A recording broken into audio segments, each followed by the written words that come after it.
Do the Sox have a realistic shot at signing Japanese pitching star Roki Sasaki? Let's discuss next on Locked On White Sox.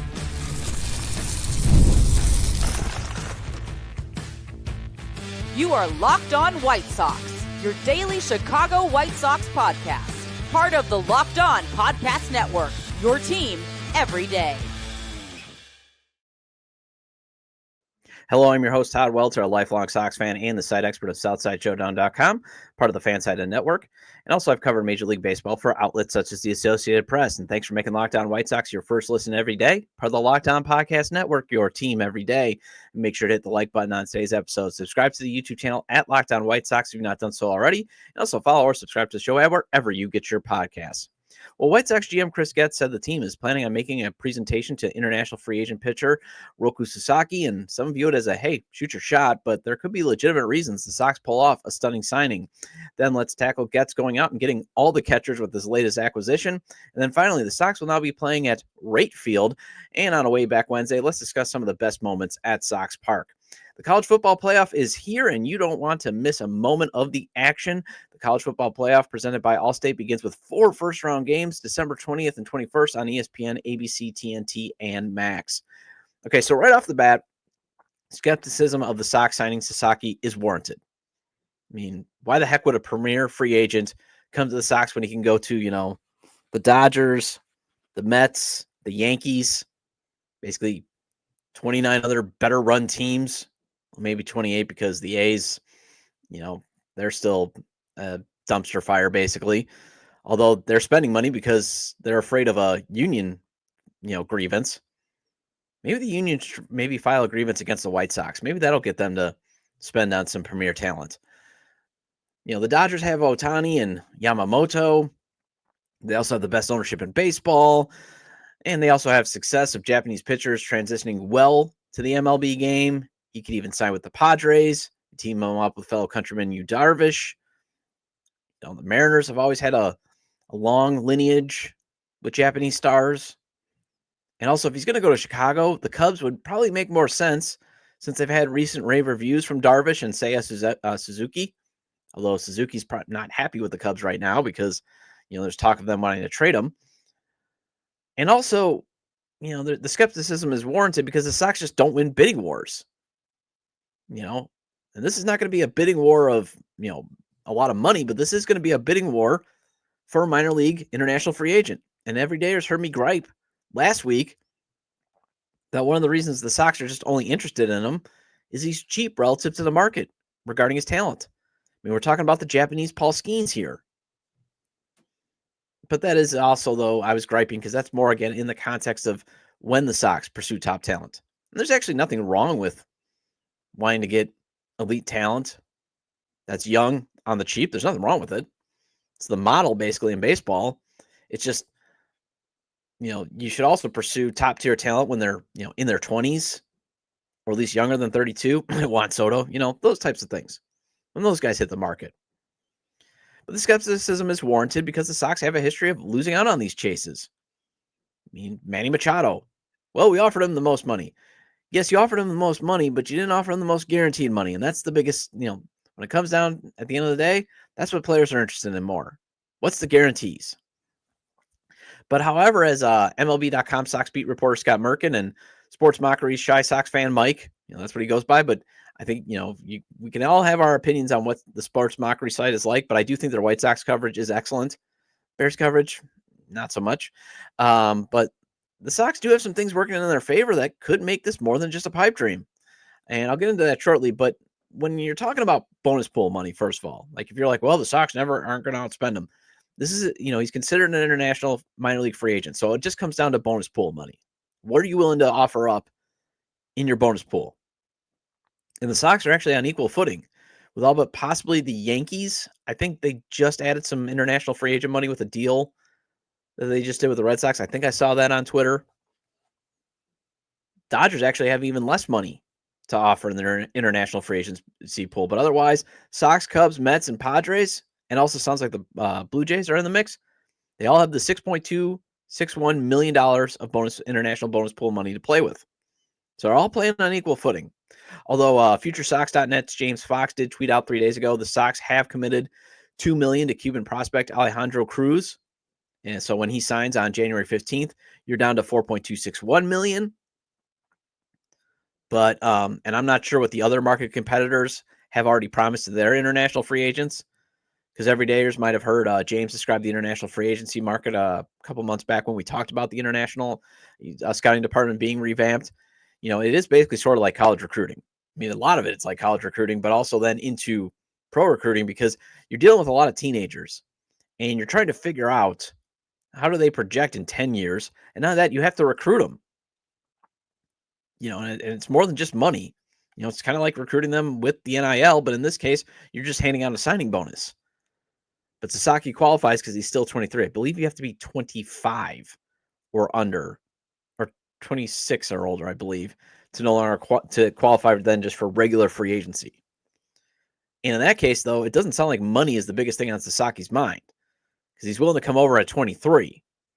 He could have waited a few more years to become a true free agent. Because again, in this deal, you're paying the posting fee to his team in Japan, the Chiba Lotte Marines, I believe. And then you're obviously going to pay him a signing bonus, and then he's in the standard 6 years of club control, basically. I mean, now obviously you're probably going to have to sign him to, I think they signed Jose Abreu to a guaranteed contract, obviously. I think it was 6 years, $66 million back in when he came over. So obviously you're probably going to be paying him a little bit more, but in terms of the beginning, it's just the international free agent money, the signing pool, signing bonus. So you're on equal footing there. And then as Shy Sox fan Mike pointed out on Sports Mockery, Sasaki's agent says Roki might prefer a small market team because Roki was not a fan of the Japanese media's coverage on him. Basically said that, it was causing him anxiety. And he can actually get the best of both worlds, though, of being in a big market where maybe he gets more comfortable. And if he becomes the star that he's projected, you can earn some big, number 3 media market money while having not the huge coverage. Hey, for once, apathy could be in the Sox favor, because you got some great beat writers, but otherwise no national media attention unless the Sox are flirting with losing history. And obviously us podcasters and bloggers, we can be fair too. I think I can be fair. And if he's listening to podcasts and bloggers' opinions, then we got some problems. But the Sox, it's not like they've got this massive media scrutiny that you have in, say, New York. And trust me, I've covered New York teams. And man, that can be brutal. That is a fishbowl. That is a pressure cooker. So, although I hope Sasaki's agent does know the Japanese media usually travels, they will send people over. I've covered also Japanese players too in the past, and trust me, they're, I covered Yi Jinlian. Now, granted, it was Chinese, but when he was with the Bucks, there was always a massive media presence from China. I covered Narechka Aoki. There was Japanese beat reporters from Japanese newspapers covering him. So, it's a smaller number, though. But Merkin pointed out one factor helping the Sox, too, is 2005 legend Tadahito Iguchi. He's a second baseman on the World Series team, did manage Sasaki in 2021 and 2022 when Iguchi was the manager of the Chiba Lotte Marines. I think it's Chiba Lotte or Loto. But basically, he was Sasaki's manager over in the Nippon League for 2 seasons. Now, I'm not sure how the relationship is like now, but it could help the Sox chances if Iguchi has a good relationship with him, because Iguchi is still highly regarded in the franchise. He has made, Merkin pointed out, he has made visits to spring training, and if he speaks highly of his time on the South Side, that could help the Sox. However, I saw a Phillies blogger suggest the same thing could help Philadelphia since Iguchi played there too. But, obviously Iguchi's more of a legend in Chicago. But anytime I looked at reports of Sasaki and Iguchi together, Iguchi was always raving about him. This is what Tadahito said back in April of 2022 after Sasaki threw a record 19 strikeout perfect game. Quote, he's doing well, but having a game like that at such an early stage of his career is remarkable. I don't think there's anyone who had any doubts about him. And today, not even walking a batter, that just added emphasis, end quote. Again, why is Sasaki a big deal? We're talking about the Japanese Paul Skeens. We're talking about a 19-year-old player. At 19, he threw 19. He had a 19 strikeout game, and it was a perfect game too. That's how good he is. He can ratchet the fastball consistently at 100 miles an hour. Now, the other thing that Merkins points out is, also working in the Sox favor is their ability to develop pitching. Think about it. They just traded a stud away in Garrett Crochet. Now, on the flip side, if I'm Sasaki and if I'm his agent, Joe Wolf, I'm asking, when are you eventually going to trade this guy? When he starts to become nearing his free agent years and the potential of earning comes around, are you just going to turn around and flip him like you just did with Crochet? But for the moment, let's live in the potential, the fantasy becoming a potential reality, and just see that the Sox can say, look, we just took a guy with 73 career innings prior as a reliever. And under our tutelage, and there is credit to Brian Bannister and Ethan Katz, Garrett Crochet became a stud ace. He became an all-star. He's going to get paid at some point, as long as he stays healthy. And plus, they can sell him on, hey, we got Noah Schultz and Hagen Smith on the way. And if those two work out like the organization has produced in the past, you could be looking at a rotation of Sasaki, Schultz, and Smith. And that could be something special for the rest of the decade. And plus, in this instance, let's round out the rotation with, say, Jonathan Cannon and Drew Thorpe or Davis Martin. That's a darn good rotation. I mean, and plus, you got depth in case something happens in terms of injuries to like Cannon or Thorpe or Martin or underperformance. You could also dangle some of your young pitchers to get more impact bats then. And in that case, I'm fine dealing away, players. And as Shy Sox fan Mike pointed out, Sasaki becomes then one of the faces of the franchise, and it's in more of a cocoon situation. Especially Sox fans, we love our starting pitchers if they become elite. We love them. We worship them. 2005, the jersey that I bought was Mark Burley. I didn't buy Paul Konerko. I wore Mark Burley throughout the entire 2005 playoff run. Mark Burley, Chris Sale, Dylan Cease, Lucas Giolito, Crochet, all left the organization. No, I'm going to stay positive here. But all of them are beloved while they were here. Heck, Jose Quintana, I guarantee you would get a standing O if you return via free agency. We love our starting pitchers because it is the one thing you can usually trust this organization to develop, is starting pitching. I mean, sure, they've had their misses in Carson Fulmer and Ronaldo Lopez as a starter. But every organization has that. Usually this franchise has been pretty good at identifying and finding good young starting pitchers, and they turn out to be very, very good or elite, and we love them. We worship them. They're our stars. And the Sox have a great pitching infrastructure for someone to walk into. And think about, too, like loving pitchers. I mean, Bobby Jenks, even as a closer, beloved. Shingo Takatsu, Mr. Zero, when he was briefly on the South Side as a closer, loved. And I loved him because he had his 3 pitches, slow, slower, and slowest. And most times no one could touch him.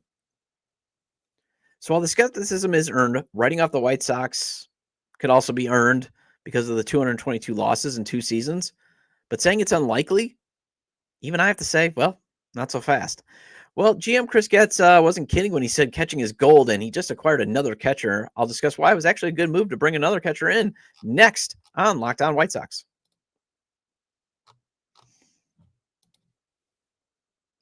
The World Series, Super Bowl, the Olympics, the world's top athletes get to play in these top-level sporting events thanks to one thing, teamwork. And teamwork can also protect your family's financial legacy and your family's future. SelectQuote's licensed insurance agents are the perfect teammates when shopping for customized, affordable life insurance. They can find you the right policy to keep your financial legacy safely in your family's end zone. SelectQuotes is one of America's leading insurance brokers with nearly 40 years of experience, helping over 2 million customers find over $700 billion in coverage since 1985. Other life insurance brokers offer impersonal, one-size-fits-all policies that may cost you more, cover you less, while SelectQuote licensed insurance agents They work for you to tailor a life insurance policy for your individual needs in as little as 15 minutes. And if you're in good health, they work with carriers that could get you same-day coverage for up to $5 million, no medical exam required. Get the right life insurance for you for less at selectquote.com/lockedon. That's go to selectquote.com/lockedon today to get started. That's selectquote.com/lockedon. SelectQuote, they shop, you save.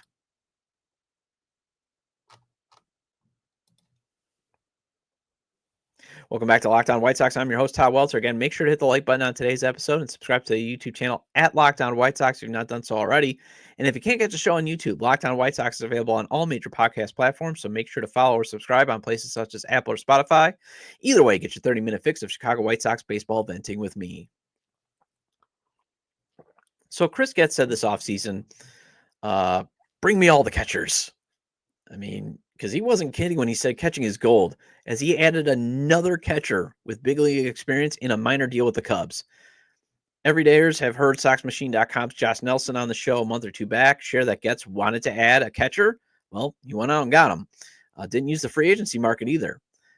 But maybe thinking he was done when he got top 100 prospect Kyle Teel in the Garrett Crochet deal. Well, that was folly because, he goes out and gets another guy. And, he did say catching prospect Edgar Carroll will get a shot to win the job in spring training. And then he provided himself some cover in case Teel and Carroll aren't ready, coming out of spring training. And for those that, might be the ones that you're like, come on, why are we trading for a catcher again? We've got 3 of them now. There's nothing wrong with Getz going out and trading for Mike Thaiss. Thaiss, yes. Although it's spelled Thaiss. It's pronounced Thaiss, Thice. Getz is sending cash to the Cubs, who the Northsiders picked up actually this offseason from the Los Angeles Angels. He was briefly listed as their backup catcher. Obviously, Getz loves him some former Angels catchers. Hopefully, Thaiss, though, doesn't spend the entire season on the injured list like Max Stassi did. Although catching coach Drew Butera, he spent time with the Angels. So there's your connection. So if you're ever wondering, why are we bringing in all these former Angels catchers? It's because their catching coach came from the Angels organization. And before everyone loses their mind, adding another catcher is actually a good deal. You get depth in this deal, and you get cover in case Carroll and Teel need more time in the minors. This is actually an upgrade over Chucky Robinson. Perfect bridge backup catcher. While, especially if Carroll and Teel need some time. Because then you can have Corey Lee as your starter. Now, I don't think it's ideal to have Corey Lee as a starting catcher. I think he's more of a backup catcher. He's very good with his pop time. Framing could get better. But his bat, his bat is what he is. He's a backup catcher. And there's nothing wrong with that. There's nothing wrong with having a cheap backup catcher for the rest of the decade. Corey Lee, he's my backup catcher. And I don't mean that in a mean way. And yes, if there was an injury, or again, if you need to give Carroll and Teel time, Corey Lee can at least play catcher professionally,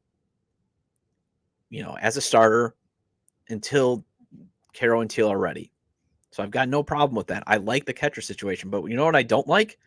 I don't like Chucky Robinson being this year's backup catcher. Don't get me wrong. I love guys that hit without batting gloves.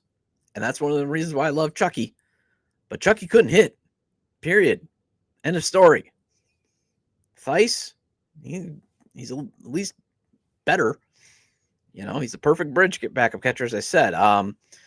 He played in 57 games last season for the Angels, 204 average, but did have a 323 on base percentage. Fits, again, let's get guys who can get on base then profile. 15.1% walk percentage compared to 31.2 strikeout percentage. 21.8 outside of the zone swing percentage last season. Career 208 hitter with 22 home runs with a 655 OPS and 663 at-bats. He's a left-handed bat who will turn 30 in May of next season. Baseball Savant Stats has him ranked at great at blocks above average. So he's good at catching, the simple catching of, if you need to put the ball in the dirt, he's going to probably come up with it.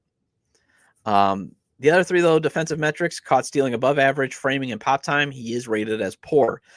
He could also play first base and third in a pinch, although he played exclusively at catcher last season. But, if you're worried too, like, well, the framing, the pop time, all that, you do have pitching guru and bench coach Walker McKinven to work with him there to get better. Walker's got a track record of improving catchers defensively, and he's going to come with a $1 million salary. He'll get $400K if he goes to the minors, according to SoxMachine.com's Jim Margulis.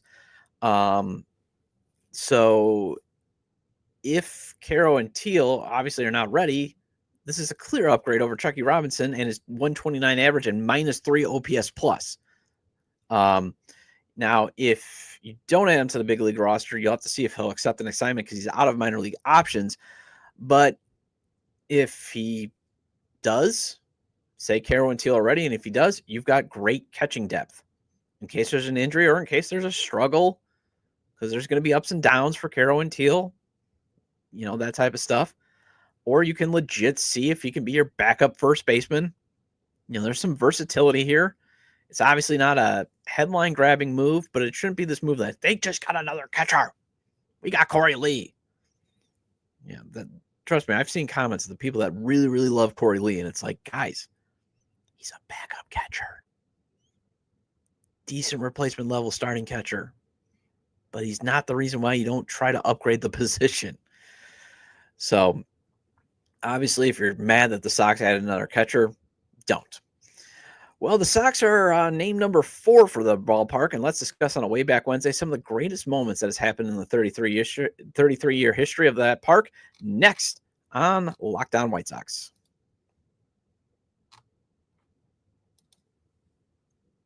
Get ready to tackle the NFL action with FanDuel, America's #1 sportsbook, because right now new customers can bet $5 and get $150 in bonus bets if you win. The FanDuel Sportsbook app gives you everything you need to place live bets on the NFL all in one place. So when you get a hunch in the middle of the game, you can check out the latest stats, view live play-by-play, and so much more on the same page where you place your bets. Just visit FanDuel.com to join today, and I always maintain FanDuel spreads. Over, under, and money lines are fun to play, but if you want to win big or at least double your money, FanDuel's parlays, props, and features is the way to go. Right now, FanDuel has it at plus 350, the first scoring play of Detroit and Chicago this Sunday being a Detroit field goal. If that hits and you put $10 on it, $35, just one. Chicago's at plus 410 for that situation, and $10 on that, and it hitting $41. Chicago scoring first and it being a TD is at plus 320. And you'll get started with $150 in bonus bets if your first $5 bet wins. That's FanDuel.com. Never waste a hunch and make every moment more with FanDuel, an official sportsbook partner of the NFL.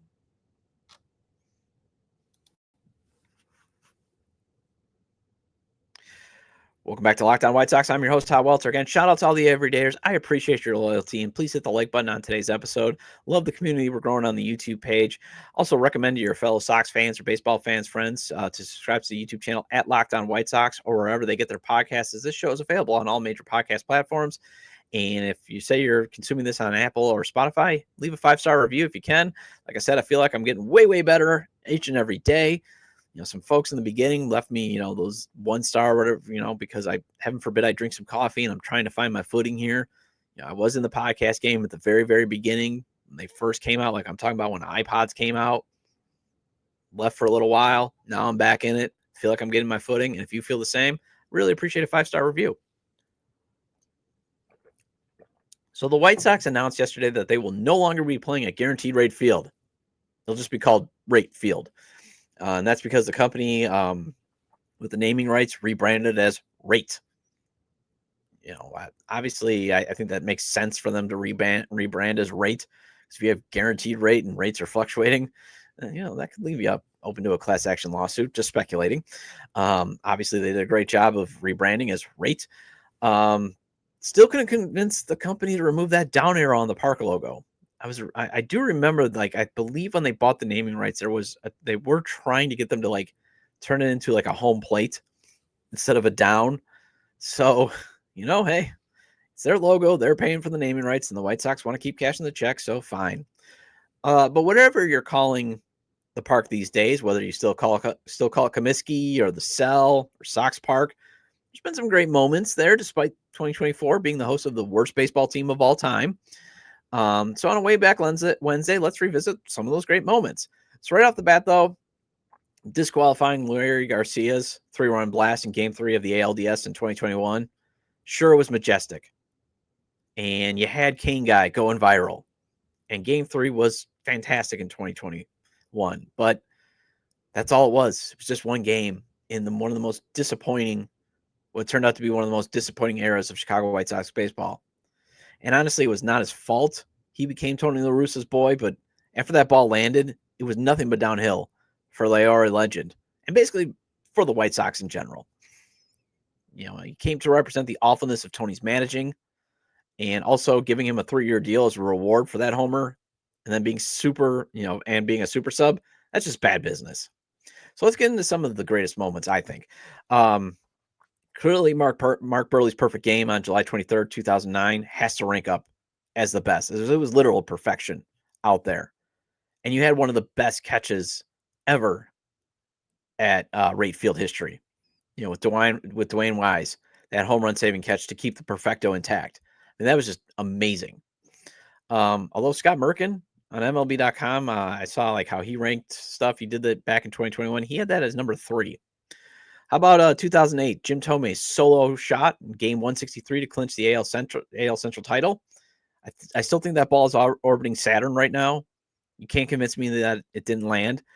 You also had his 500th career home run, being that walk-off in 2007. That was pretty epic. You got the 3 no-nos to toss out there with Lucas Giolito in 2020, Carlos Rodon in 2021, and Buehrle in 2007, because he also threw that no-hitter against the Rangers at home. How about Bo Jackson's 1993 3-run home run in late September to clinch the AL West? Love that moment. Seeing him round the bases, fist pumping, or just any time Frank Thomas just crushed a home run or just got to the plate.